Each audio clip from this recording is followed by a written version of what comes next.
Imagine living 50,000 years ago, in a world with no kings, no presidents, no elections. So who was actually in charge? Who told everyone where to hunt, when to move camp, or who got punished for stealing food? The answer might surprise you, because for most of human history, leadership had nothing to do with birthright, and everything to do with survival. Long before crowns and thrones existed, our ancestors lived in small bands of 20 to 50 people, and in groups that size, you can't fake being useless. Everyone sees everything. So the first leaders weren't chosen by blood, they were chosen by proof. The best hunter, the bravest fighter, the one who could read the weather, track an animal for 3 days straight, or calm a group down before a fight broke out. Leadership was earned, moment by moment, decision by decision. But here's the twist: early human leaders had almost no real power. Anthropologists call this fierce egalitarianism. If a self-appointed leader got too bossy, too greedy, or tried to control others, the group had brutal ways of putting him back in his place. Mockery, public shaming, exclusion from the fire circle, and in extreme cases, banishment or even execution. Yes, our ancestors would rather kill a tyrant than let one rule over them. Power was constantly checked, because unchecked power meant danger for everyone. So how did someone actually become a leader? Often, it wasn't about giving orders, it was about giving gifts. The best hunters shared their meat generously, and that generosity bought trust. Trust turned into influence. Influence, over time, turned into leadership. In other words, the earliest form of political power might not have come from weapons. It came from being useful and being fair. Age also mattered, but not in the way you'd think. Elders weren't respected just because they were old. They were respected because they were walking libraries.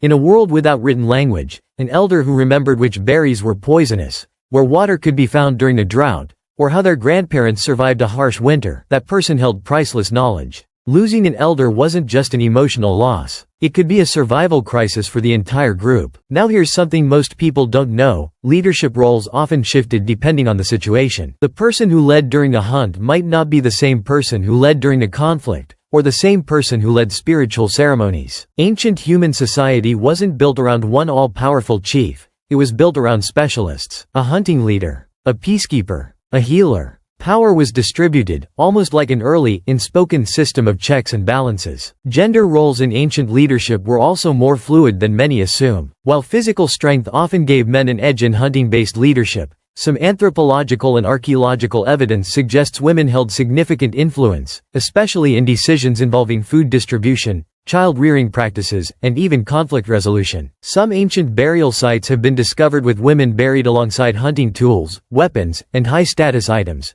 challenging the assumption that all early leaders were men. So when did things start to change? The shift began roughly 10 to 12,000 years ago, when humans started farming instead of foraging. Suddenly, people weren't following animals across the land. They were staying in one place, growing crops, and building surplus food. And surplus changes everything. For the first time in human history, some people could produce more than they needed, while others produced less. That imbalance created something brand new: inequality. And with inequality came something even more powerful: inheritance. Farming meant land. Land meant wealth. Wealth could now be passed down from parent to child. And just like that, leadership stopped being something you earned through skill, and started becoming something you were simply born into. This is the moment chiefdoms began to form. Then kingdoms. Then empires. The same species that once mocked and exiled bossy leaders around a campfire, eventually built pyramids to worship kings as living gods. It's almost hard to believe. The same instincts that once destroyed tyrants are still inside us today. That deep human urge to question authority, to resist unfair power, to demand that leaders earn their place,